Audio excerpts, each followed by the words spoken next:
Bom, o tema de hoje, como vocês devem ter lido aqui embaixo já, é Os Miseráveis.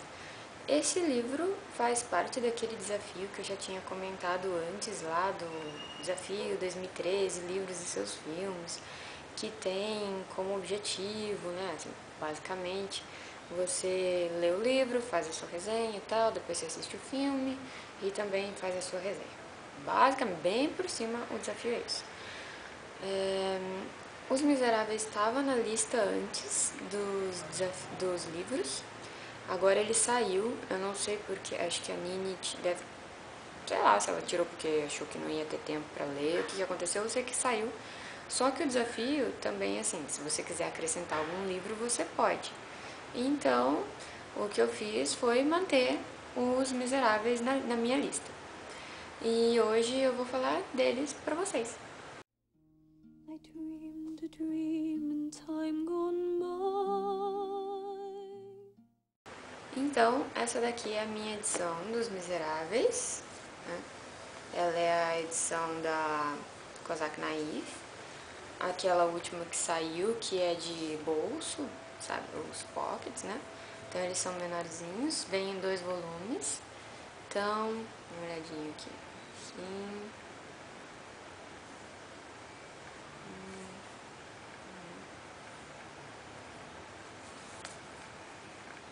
Aqui, né?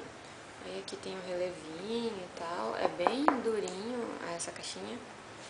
E daí vem os 2 livros, né? Os 2 volumes que eu tinha comentado.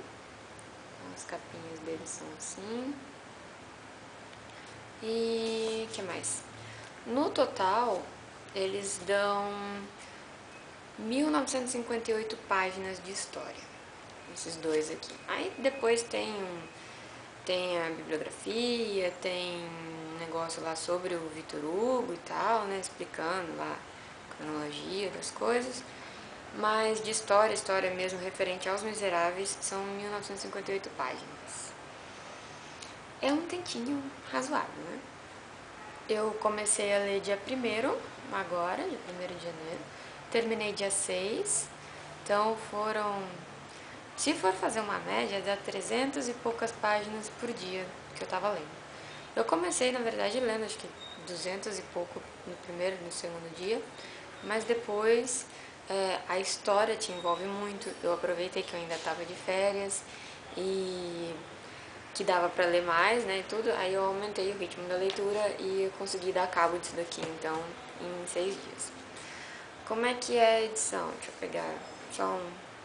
Vamos pegar esse aqui, que é o número 1. Aí tem lá a capa preta e tal. Aqui fala dos Miseráveis. Aí tem todos os... que na verdade eles são divididos em livros, né? Eles são divididos em 5 livros. Acho que são... Não. Eles dividem em 5. Aí dentro tem livro primeiro, livro segundo, livro terceiro, que seja. E daí tem os capítulos e tudo mais. A Fantine é o primeiro. Isso não é spoiler, né? Aliás, eu vou fazer essa resenha evitando ao máximo falar qualquer coisa que possa ser considerada spoiler sobre a história. Por mais que a história já seja conhecida. E daí tá tudo dividido certinho. Aí quando começa aqui, ó, Fantine primeiro. E aí vai a história. As páginas em diagramação, tal. Parar aqui qualquer, que não vai dar, obviamente não é um spoiler pra vocês nem conseguem ler. E o que mais? Então, são os 2 volumes assim. Uma outra coisa também é que o livro é cheio de notas de rodapé. Então, ó, aqui, por exemplo, tem... Isso aqui tudo é uma nota de uma coisa qualquer que está acontecendo aqui. Tem notas em várias páginas, são, se não me engano, 816 notas no livro todo. O Vitor Hugo, ele é bem, assim, minucioso, sabe? Bem descritivo. Ele pega e ele faz e acontece, conta toda a história e vai, o que o personagem X está usando, como que ele pensa, o que ele comeu hoje, o que ele não comeu hoje, como é que é a vida dele, como que ele interage com as pessoas. onde é que ele mora e... Enfim, inclusive, enquanto eu tava lendo essa história, eu cheguei a comentar no Facebook que quem reclama do Tolkien ser descritivo em relação ao Senhor dos Anéis ou o próprio Hobbit é porque provavelmente nunca leu Os Miseráveis. Porque, olha, o que não falta aqui é descrição. Não que a questão de ser descritivo seja ruim ou não, né? Eu acho que ela vai variar muito, depende do assunto que está sendo descrito. Por exemplo, para Tolkien mesmo, como eu citei o exemplo antes. Eu gosto muito de natureza, fiz biologia, eu gosto do mundo que ele criou, porque eu sempre gostei bastante de RPG, eu já joguei RPG e tal, então os personagens que ele criou, o mundo, tudo. Aquilo pra mim era tudo fonte de informação e a descrição me ajudava a imaginar o mundo que estava acontecendo, que estava se passando, né? Então, no meu caso, a descrição dele era ótima. Agora, uma coisa assim é que eu acho que a gente não deveria como é que fala? Criticar, né? Se a gente não conhece. Então é complicado você falar, ai, Os Miseráveis é muito descritivo. Eu não gostei porque a hora que chega na parte lá do Gavroche, ele pega e começa a falar tudo sobre os meninos de rua e não sei o que, e não sei o que lá, e não chega no assunto. Pro contexto, era interessante que ele contasse toda a história dos meninos de rua pra gente saber como é que era a história do Gavroche. Ou então, ele passa quase 100 páginas falando da Batalha de Waterloo. Pra lá no finalzinho, né, sei lá, 7 últimas páginas, ele pegar e começar a introduzir realmente a história que tinha a ver com 2 personagens do livro. Uma era do pai de um personagem, a outra era de outro personagem. Então, você lê toda aquela batalha, tudo aquilo que aconteceu, pra depois falar, meu, ele explicou tudo aquilo só pra isso. Mas é aquela coisa, ele tá te inserindo no contexto da história. Você tá aprendendo mais com isso. Então, seja com Tolkien, seja com Os Miseráveis. Por exemplo, o pessoal, que nem eu tava falando, vai criticar Os Miseráveis. Mas você leu Os Miseráveis pra poder criticar? Você achou que aquilo te atrapalhou na leitura dos Miseráveis? Você leu Tolkien para poder criticar? Você achou que aquilo estava atrapalhando na ação da coisa? Então, né? Leia antes, critique depois. Critique com a sua opinião, não com a opinião de terceiros. Mas, em relação à descrição, tem momentos que eu achei que ele poderia ter resumido um pouco mais. Só que depois, quando você termina de ler, você fala, não, ele realmente precisava disso para eu poder saber de X coisas, sabe? Então, eu precisava saber de tudo isso. Se eu for pegar, tô lendo e começar a pular muito as páginas, falar, não vou ler esse capítulo inteiro, o cara tá só falando que mais da Revolução. Pra que eu quero saber da Revolução? Eu quero saber da história do fulano. Meu, a Revolução tem tudo a ver com a história de ciclano, sabe? Ou então, que nem a hora que ele entra nos debates religiosos e vai e fala de religião e não sei o que, não sei o que lá. E já religião não é um assunto que, assim, não vou dizer que não me interessa, mas eu não sou muito, sabe? Mas acontece que, no fundo, no final das contas, a religião tem muito a ver com esse livro. Então, independente de eu estar ligada à religião ou não, eu li porque me ajudava no contexto do livro, na história do livro, a entender melhor por que certas atitudes, ou então, por mais que o cara tenha dado a entender mais de uma vez que quem era ateu ou que não era muito, assim, um católico muito fervoroso, era egoísta, não sei o que, não sei o que lá, eu deixei isso de lado, falei, não, isso aqui é a opinião dele, eu não vou pegar birra por causa disso, e continuo lendo. Outra coisa também, que ele pega e começa a descrever pra caramba, o sistema de esgoto de Paris, na década lá de 1830 e alguma coisinha. Aí ele vai e fala de como é que era antes desse 1830, depois ele passa pra como é que tava 30 anos depois, pra depois voltar e tal, e explica. E ele vai e fala, e fala, e fala do bendito, do esgoto e tal. Mas você precisava saber dessa história do esgoto para poder chegar a um ponto-chave aqui. E é aquela coisa, conhecimento nunca é demais, né? Você, por mais que tal coisa não te atraia e tal, leia.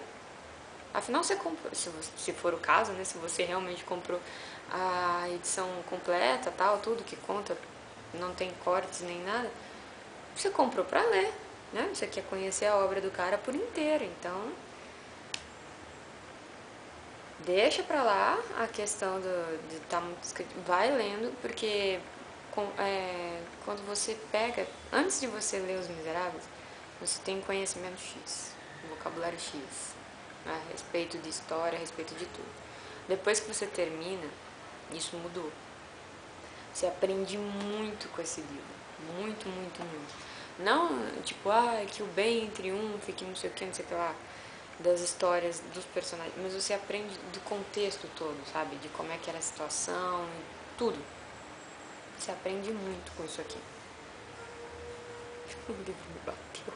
Enfim, ele faz vários desvios ao longo dos capítulos, ao longo do livro inteiro, mas todos esses desvios, eles têm um significado, eles têm uma função para ele ter feito esse desvio. Ele não fez à toa, sabe? Ele não chegou e começou a falar de outra coisa para não dar em nada. Tudo tem, no fim das contas, um sentido ao longo do... Como eu disse, eu não vou dar spoilers nem nada, mas falar nome de personagem, se eu nem colocar o que ele faz ou deixa de fazer, não vai matar ninguém, né?